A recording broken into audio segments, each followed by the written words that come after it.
welcome back to PechPong, channel where I do match reviews. I talk about things that I do to improve, and I also do information videos that can help you improve as well. Today we're doing a match review that I played in California at the US Open against Darryl Tsao. He's a 2500 level player and probably one of the best juniors in the country. Some key topics that I'm going to be going over in this match are serve return. I'm going to be going over my thought processes during the match, like what I was thinking about, as well as trying to dissect my opponent's game, seeing where they're strong, seeing where I can get points, and yeah.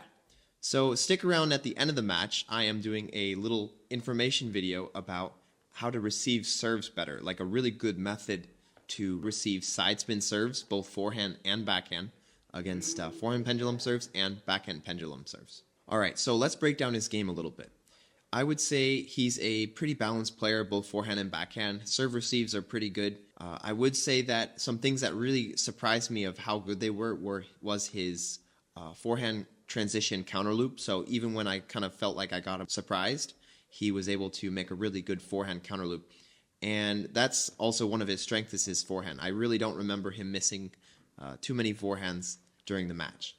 His defense is pretty good. I would say it's not like the most amazing defense in the world, but definitely he really held it up, and I think during the match he used it as a strategy to win points. Another thing that I think is one of his really good abilities is his third ball attack. I felt like all of his serves were really set up to accentuate that, and I had a really hard time finding a way to get out of that sequence, and anything I did, I really felt like he was prepared for it and had a really strong third ball answer for. So some of the serves he was using in the match were the forehand pendulum serve, and I think he mixed primarily between a underspin and a side top. And I think what made that serve pretty effective was that he mixed it around the table pretty nicely.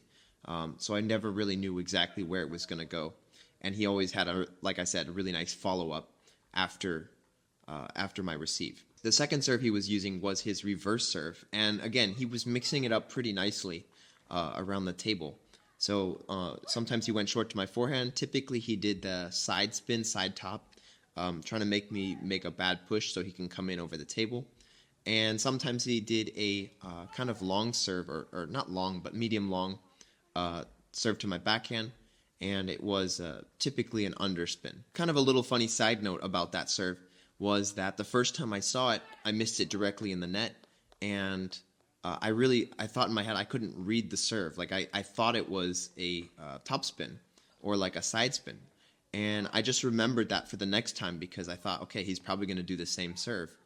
And for the rest of the match, he kept doing that underspin serve, and even though every time I saw it, it looked like side spin, I just remembered that it was backspin, and I was able to push a lot of them back on the table.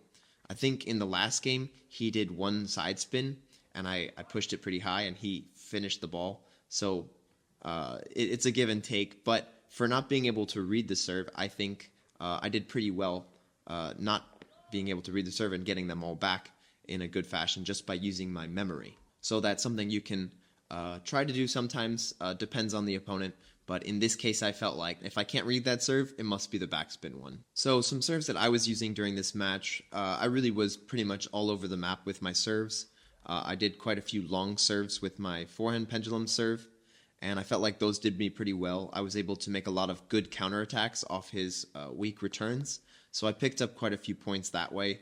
I also lost a few because he was ready for them and made a good placement or a strong attack.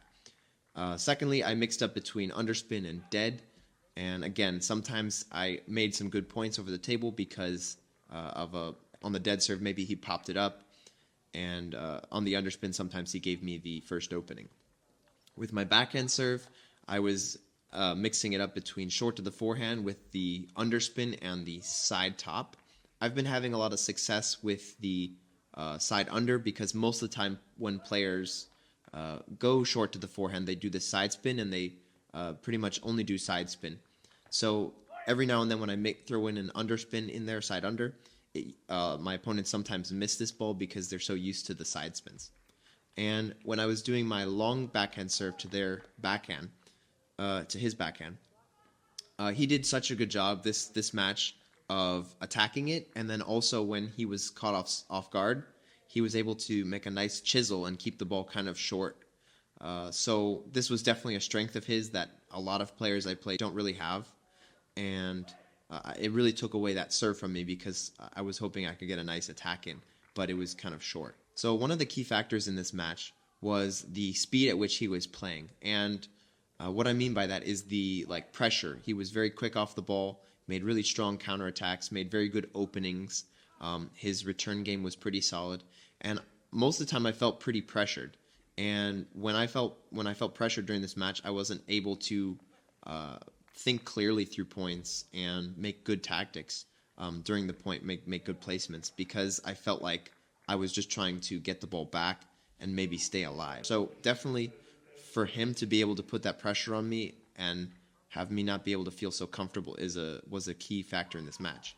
As a consequence of this, me feeling a lot more pressure in the match, I started to look for more forehand, which is a telltale sign that I'm a little bit nervous, because when it comes down to it, I try to be a forehand player to get the ball on the table. And Darryl did such a good job of seeing this and really trying to make a good block down the line after I turned the corner with my forehand.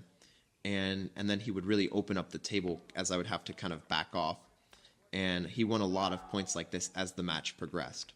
Looking back, I really feel like I should have stayed with my backhand, because in quite a few instances, I was winning with the backhand-to-backhand rallies. And so it's just a weird thing that happens during the match. You feel one way, but after you watch it, you see that, maybe I should have done something a little bit different. So I'm going to try and take what I learned, practice where I feel like I need to, and hopefully next time I play him, I can do a little bit better and give him more of a challenge. All right, so now we're going to talk about the return against side spin serves and the method that I think is a really effective method and why it's effective. So this is for serves that are forehand pendulum serves to your forehand, and backhand serves, scoop serves, reverse serves that are to your backhand. The technique I'm talking about is touching the side of the ball. And the reasons why you should touch the side of the ball are, the first reason is that it lets you control the depth a lot easier. And what I mean by that is if you're touching the back of the ball, you're directly putting energy on the back of the ball. And whenever you put energy on the back of the ball, it wants to go forward. When you touch the side of the ball, you're not putting direct energy on the back of the ball. So you're able to keep the ball a lot shorter, easier.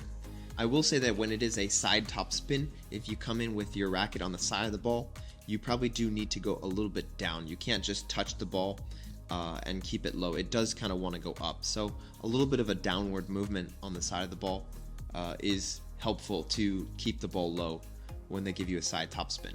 It's also a lot more deceptive to your opponent, because if you're coming in on the side of the ball, they don't get any clues of whether you're going to go short or long, because you can quickly make a fast move forward, or you can do very little with the ball and let the spin of their serve kind of carry the ball over the net.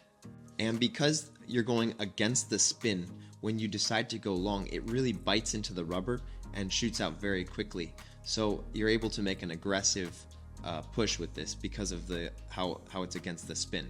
The next reason why you should use the side of the ball is that it's very adjustable. Very quickly you can make an adjustment to see a side underspin or a side top spin, and you can change your angle extremely fast. And a lot of times, like even in this match when I was playing against Darryl, I would see the ball at the last minute and I would be able to make a quick adjustment with my hand and accommodate the spin. And very quickly you're able to turn from a push position to a flip position. You're able to quickly kind of transition between the two. I would say on the backhand, it's not as perfect to do a flip because you need to get your wrist back. But in weird cases when you really can't read the spin and you see that it's a top spin, you're able to still make an aggressive, maybe wide push. The third reason why you should be touching the side of the ball is that you're able to go extremely wide with the side of the ball. If you touch the back of the ball, it's not as easy to get a wide angle, but if you're able to chisel on the side of the ball, you can get that ball really wide and your opponent is going to have to move a lot. And you're also able to go down the line very easily with this method as well. So you're able to polarize your positions very quickly. You can go really wide or you can go down the line. And simply to go down the line, you just go the direction that you want to go. And same thing with going wide. You also just kind of help the ball go wide. And that will help to polarize your positions and keep your opponent really off guard because you can do both. Alright, so that's the video. I hope you learned a lot from it. And yeah, I'm going to try to make more videos here in the near future. So stick around and yeah, see you guys.